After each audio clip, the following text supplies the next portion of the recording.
Skrik som en gris. 1982, Estocolmo. Estamos na Suécia, precisamente num subúrbio chamado Blackberg, em que a nevasca caracterizava a branquidão do pátio do condomínio, onde o pequeno Oscar Eriksson, de 12 anos, morava com a mãe. Idealista, mas solitário, o pequeno garoto vive à mercê de sua introspecção, atenuada pelo bullying que sofre diariamente na subversiva escola pública do distrito, ao mesmo tempo em que fantasiava vingança a seus agressores bastante violentos e intolerantes com sua personalidade taciturna. Entretanto, senhoras e senhores, pela janela de uma certa noite, Oscar testemunha a chegada no prédio de seus dois novos vizinhos. Um homem, de idade, e uma pequena garota chegavam ao condomínio, onde o curso da vida do garoto passaria a se alterar. Então, olá pessoas, aqui quem fala é o Juquiba e o assunto vai ser sempre terror.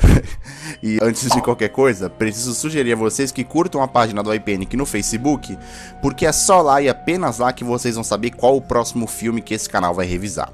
Também devo encarecidamente pedir que vocês ativem as notificações no celular para que vocês não percam os vídeos que eu lançar por falta de aviso. Tudo bem que eu lanço vídeo uma vez na vida e outra na morte, mas aí quando eu lançar o vídeo na vida, vocês não o perdem por falta de notificação. Nosso Instagram também tá aí na tela para você seguir e ficar ligado nas coisas. Assim, pessoas, olha, se for possível, durante o mês de junho, eu queria colocar fotos de vocês, fotos ou vídeos de vocês celebrando o iPanic de alguma forma, porque nesse dia 28 de maio nós completamos 6 anos de existência. A gente já fez isso no passado, pedimos que os fãs nos enviassem fotos homenageando o iPanic, escrito em algum lugar, sei lá, na parede, na mão, na lousa, enfim. Então, para comemorar esses nossos 6 anos de projeto, eu gostaria de fazer essa homenagem mútua, em que vocês homenageiam o iPanic e o iPanic homenageia vocês, colocando essas fotos e esses vídeos nos próximos vídeos que eu lançar aqui, durante o mês inteiro de junho. Se você quiser aderir e participar, tira a foto e manda lá na página, no inbox, ou mesmo no Instagram com a hashtag iPanic, que eu com certeza vou olhar. Junto à foto também, deixem a cidade e o estado de vocês para que o crédito seja completo. Fechou, pessoas? Podemos fazer isso? Ótimo. Então, vamos lá. Vocês já sabem que mais detalhes vêm no final do vídeo, já sabem que esse vídeo tem spoiler, então, preparados ou não, partiu!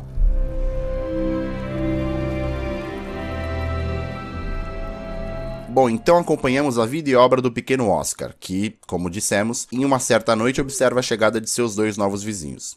Numa bela noite fria no gelado playground do condomínio coberto pela grossa neve, Oscar, ensaiando vingança aos seus agressores da escola, finalmente conhece sua nova vizinha, Ellie.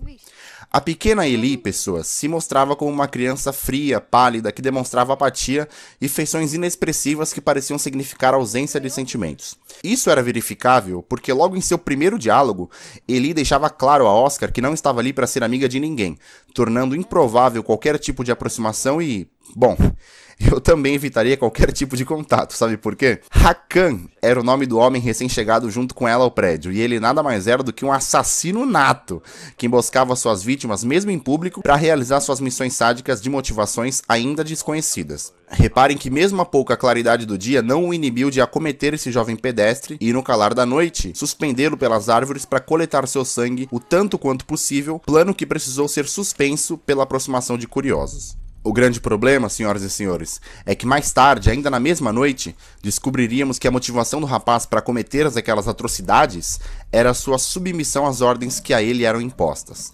Ele matava porque alguém lhe ordenava. Agora, quem é esse alguém?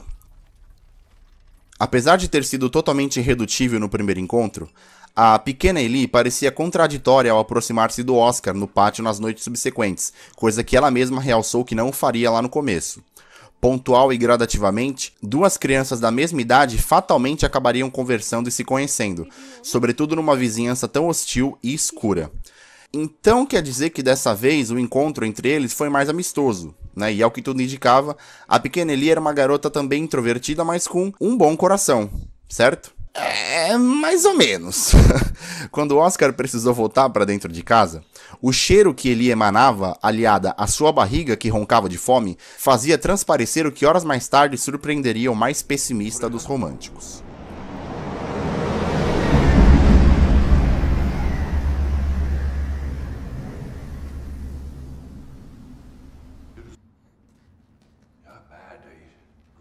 Aj, aj. Försiktigt. Du väger ingenting.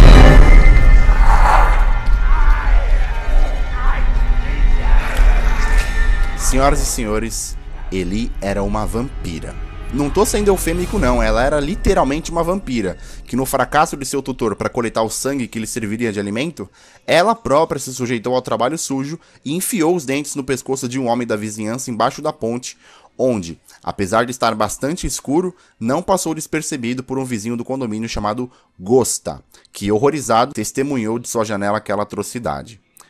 Incrédulo, a testemunha foi na hora contar aos vizinhos o que acabara de ver, que uma menina da vizinhança ferozmente atacou o pobre rapaz, mas àquela altura o corpo morto do homem atacado por Eli já estava sob os cuidados de Hakan, que o faria desaparecer para sempre num lago remoto, deixando apenas seu rastro de sangue. Então, vamos lá, calma. Eli era uma vampira, e Hakan, seu tutor, nada mais era do que um rapaz a serviço dela, condenado a prover-lhe o alimento, ou, em outras palavras, o sangue fresco que ela precisava ingerir para sobreviver. É difícil falar em sobrevivência em se tratando de um vampiro, mas Eli cheirava mal quando sentia fome, e afirmava desconhecer sua própria idade, haja vista que ela se mantinha com 12 anos há muito tempo. Precisamente, ela tinha cerca de 200 anos de idade, mas fisicamente ficou presa ao corpo de 12. É óbvio que o pequeno Oscar até então não sabia de nada disso, né? Pra ele, Eli era uma garota comum, que teve seus cuidados iniciais ao conhecê-lo, mas que aos poucos ia se mostrando uma boa amiga, com quem ele mais tarde perceberia que, né, ele podia contar. O problema aqui, pessoas, é que podia ser difícil de admitir, mas o Oscar estava gostando de Eli. Ele inclusive estudou e ensinou o código Morse para se comunicar com a garota através de suas paredes vizinhas, uma vez que o tutor de Eli, o Hakan, pediu que a garota não visse mais Oscar nesses encontros cada vez mais frequentes no pátio do condomínio pela noite. O porquê dessas conversas serem estritamente pela noite se dava porque Eli não poderia estar acordada de dia, uma vez que ela era uma vampira. Porém, na mais nova tentativa de captar sangue para alimentar sua protegida, Hakan se viu emboscado e encurralado pelos amigos da próxima vítima no vestiário da escola pública, no calar da noite. Naqueles instantes, talvez ele nem fosse percebido por ali, uma vez que conseguiu se esconder a tempo, mas suas reflexões o fizeram decidir que cedo ou tarde, as testemunhas de seus crimes em prol da alimentação de Eli iriam reconhecê-lo e fatalmente iriam ligá-lo à pequena garota. Por isso, ele preparou ácido clorídrico para queimar e desfigurar seu próprio rosto em nome da causa. Apesar da grande quantidade de dissolução química no rosto, ele não morrera de forma imediata. Porém, o fiel escudeiro e tutor da menina fatalmente passaria dias internado no hospital em repouso e observação. Seu rosto, coberto de ácido, ficou gravemente deformado, mas não suficientemente inútil a ponto de não servir de jantar para a pequena Eli. Observem que a pequena garota precisa de autorização verbal para entrar no quarto onde Hakan estava internado. E como ele próprio dilacerou seu rosto, o que acometeu suas cordas vocais, ele mesmo se entregou ao destino, oferecendo seu próprio pescoço como uma última utilidade dele em vida para satisfazer a fome da garota de quem cuidou por tantos anos. Por alguns finais de semana, o pequeno Oscar iria para o interior passar esses dias com seu pai, Eric, com quem ainda se dava muito bem, apesar do pouco contato desde a separação dele com sua mulher, mãe de Oscar, Yvonne. Após ter dado um fim em seu tutor no hospital, ele encontrou Oscar na casa do pai, mesmo a quilômetros de distância de lá. Segundo ela chegou por lá voando, o que para o garoto pareceu uma brincadeira na hora. Mas veja, a boca dela, ainda suja de sangue seco, a fez pedir que Oscar não se virasse para olhá-la, o que não os impediria de conversar sério naquela noite. Já estávamos numa fase em que se podia perceber o sentimento no olhar de um para com o outro, e era inegável que dali fatalmente se iniciaria um proibido e dissimulado relacionamento não oficial, mas estritamente sentimental. De volta ao subúrbio onde morava, Oscar foi a uma excursão da escola para patinar e esquiar no gelo. É evidente que seus agressores aproveitariam o isolamento para intimidá-lo mais uma vez, mas dessa vez o garoto parecia estar preparado e confiante. Isso porque, pessoas, a Eli o incentivou a revidar e nunca se acovardar em momentos de fraqueza. Ao pequeno Connie se aproximar, o Oscar lhe acertou uma madeirada linda na orelha, que fez até o Connie gritar, ao mesmo tempo em que duas crianças da excursão descobririam o corpo congelado da vítima que Eli teria feito dias mais cedo, embaixo da ponte, a mesma que Hakan tentou fazer o corpo desaparecer.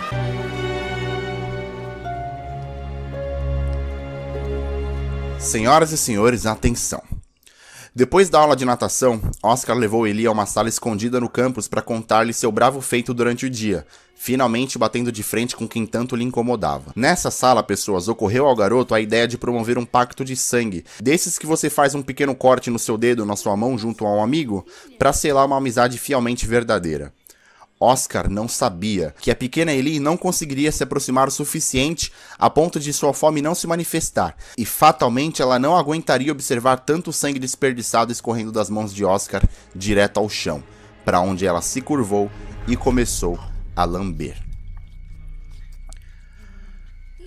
Essa cena perturbadora iria perambular pela imaginação de Oscar, que a partir dali passaria dias sem ver seu amor platônico, cujo rosto parecia se transformar na menor expressão de seu vampirismo, talvez até revelando sua verdadeira idade e identidade. No subúrbio, os condôminos da vizinhança discutiam as recentes tragédias que acometeram o bairro em melancolia. Lembremos que um deles foi brutalmente atacado por Eli, embaixo da ponte, e morreu, e agora a própria TV local noticiava o falecimento de Hakan em circunstâncias misteriosas. Lake não soube lidar com aquelas circunstâncias e descontou sua raiva em sua pretendente Virginia, que saiu voada pé da vida com o esporro do crush. Na calada da noite, observem, enquanto tomava a dianteira, Virginia foi surpreendida por cima, quando Eli se jogava em suas costas para alimentar-se de seu sangue. Felizmente, Lake, logo atrás dela, chegou a tempo de evitar sua morte, mas não a tempo de evitar que Virginia fosse ferozmente mordida. É importante ressaltar isso aqui, pessoas, para entendermos um pouco da natureza dos fatos e perceber que a partir dali, a mulher sentiria os efeitos colaterais bastante desagradáveis de ser mordida por um vampiro. Ela passaria a sentir uma forte sensibilidade à luz do sol, sentiria desejo de sangue fresco e não conseguiria mais entrar em residência sem ser convidada. E quando voltou à casa de Gosta, todos os gatos de que ele cuidava avançaram nela, fazendo-a voltar ao hospital, onde ela morreria pela manhã seguinte, incendiada pela incidência da luz do sol em seu quarto.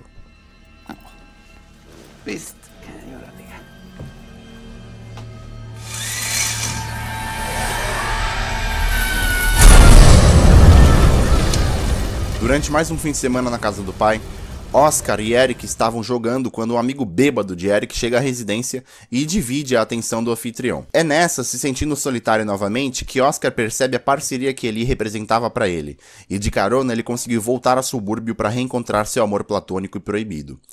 O que Oscar e Eli protagonizam dessa vez é uma conversa bastante reveladora, em que Eli conta detalhes de sua natureza, uma vez que não tinha mais por que guardar esses segredos, que ao pequeno Oscar pareciam inconcebíveis em seu próprio dilema moral sobre o ato de matar pessoas, coisa que Eli precisava fazer para sobreviver. Ele pagou para ver que ele não poderia entrar numa casa sem convite verbal, o que fez Eli sangrar pelo corpo todo, mas cessou ao garoto permitir sua entrada. Eles se entenderam, e enquanto Eli trocava de roupa, o Oscar percebeu nela uma peculiaridade. Já a gente volta nisso aí. Pessoas, vejam, há pouco eu disse que o Lake não estava sabendo lidar direito com a dor da perda, né? Lembremos que um de seus melhores amigos morreu atacado pela garota, e mais recentemente ainda, sua namorada foi para a vala, após graves ferimentos providos pela mesma menina. Transtornado, Lake invadiu o apartamento de Eli durante o dia procurando por ela, e ao encontrá-la dormindo na banheira, coberta por vários lençóis para evitar a luz, a pouca visibilidade que ele tinha ali o fez retirar os jornais da janela que a bloqueavam. Prestes a fazê-lo, pretendendo matar a pequena Eli em seguida com um estilete, o pequeno Oscar, logo atrás dele, surpreendentemente gritou, fazendo Eli acordar. E quando ele acordou, quem morreu foi o Lake. Para quem era terminantemente contra matar pessoas, até que Oscar foi bem conivente com aquele assassinato, né? Agora, a verdade é que ele finalmente entendeu que a vida de Eli corria perigo se aquilo não fosse feito. A partir dali, criou-se na mente de Oscar a relativização da morte. E então, pessoas, percebendo que sua proximidade fatalmente colocaria Oscar em perigo, Eli achou melhor ir embora. A triste despedida com um beijo simbólico marcava aquilo que parecia o fim de um relacionamento proibido e blasfêmico. Eli deixava o condado e levava consigo a ilusão de um garoto apaixonado por algo que ele sequer podia entender. Ela ia, mas deixava a tristeza e a solidão, características que marcaram o menino até a chegada dela ali no prédio. Na manhã seguinte, porém, em casa, Oscar recebe uma ligação falsa oriunda dos garotos que a ele bulinavam, se passando pelo professor de educação física da escola, convidando-o a participar do treino de natação naquela noite. O que o pequeno garoto não sabia era que a ligação se tratava de uma emboscada armada pelo irmão malvado de Connie, Jimmy, num ato covarde de retaliação e vingança pelo grave ferimento em seu irmão causado por Oscar. Tensão, pessoas, tensão, porque a emboscada estava armada e isso fez com que Oscar ficasse sozinho na piscina do campus, onde estaria cercado por Connie e seu irmão. Jimmy teria obrigado Oscar a ficar debaixo d'água por 3 minutos, do contrário, seria mutilado membro por membro. É possível ficar 3 minutos sem respirar dentro da água, mas isso exige muito treino e era óbvio que Oscar não tinha esse preparo. Porém, forçado a fazê-lo, o pequeno garoto estava prestes a perder a consciência embaixo d'água, quando, de repente, um furdunço em terra firme estava sendo causado e desmembramento dos corpos de seus agressores eram espalhados pela piscina, exceto por Andreas, que era o mais sensato do grupo. Senhoras e senhores, Eli voltou. Voltou para ficar, vocês me perguntam? Não. O pequeno Oscar percebeu que a vida fazia sentido com Eli do lado. De modo que ela não podia mais ficar naquele condado, ele se aventurou em seu desejo platônico de redenção e deu voz à coragem de fugir de casa junto com Eli para um novo destino desconhecido dos olhares de Blackberry. No trem e dentro de uma mala, uma caixa para evitar a luz do dia, Eli e Oscar viajavam rumo à vida juntos, onde ele provavelmente se tornaria um novo Rakan a serviço de sua amada. É notável, porém, e necessário dizer que a pequena Eli não era de fato uma menina. Apesar da natureza feminina, Eli nada mais era do que um garoto castrado, o que foi percebido numa breve cena que eu evitei aqui, mas fica bem claro no livro e nas anotações extra-filme sobre cenas da castração que ficaram de fora do corte final. Senhoras e senhores, vampiros são sedutores, e isso é sabido desde sempre. Se você se apaixonar por uma vampira pela vizinhança, por favor, deixa ela entrar. Deixa ela entrar, ou originalmente, Let den Hatte komma in, ou ainda, Let the Right One In, é um filme sueco de terror dramático e romance, lançado em 2008, produzido pela Filmpool Nord, em parceria com a Sveriges Television, distribuído pela Sandrew Metronome e com selo R de classificação indicativa. Baseado no livro homônimo de 2004, o longa rende ao IMDb uma média altíssima de 7,9 e uma aprovação absurda de 98% no Rotten, que são parâmetros populares de avaliação. Aos especialistas, a produção é unânime em reverência, status que delegou ao longa o título de um dos melhores filmes de terror da década, posição corroborada pelos incontáveis prêmios a que o filme foi indicado em festivais mundo afora. Por falar em mundo, a produção arrecadou pouco mais de 11 milhões em dólares americanos aos bolsos da bilheteria mundial, e tal aprovação da grande massa levou Matt Reeves, junto à Paramount, a trazer uma refilmagem também excelente para as telonas em 2010, cuja Eli seria interpretada pela maravilhosa Chloe Grace Moretz, da qual sou fã desde... acho que é 2005. Apesar da aclamação, jamais houve indícios para uma eventual continuação, e eu particularmente reverencio essa obra-prima do cinema como um dos melhores filmes de terror de drama que eu já vi. É terror, é drama, é romance, é subversão, é contagiante, é sensacional. Deixa ela entrar é daqueles filmes de uma seleta lista que você não pode deixar de ver antes de ir dessa para melhor. Então, sendo assim, comigo, o filme tem nota 10. Se vocês gostaram do vídeo, por favor, cliquem em gostei e se inscrevam no canal para levá-lo adiante. Repassem aos seus amigos, principalmente àqueles que curtem filmes de terror. Não esqueçam das fotos e dos vídeos. E fiquem na paz.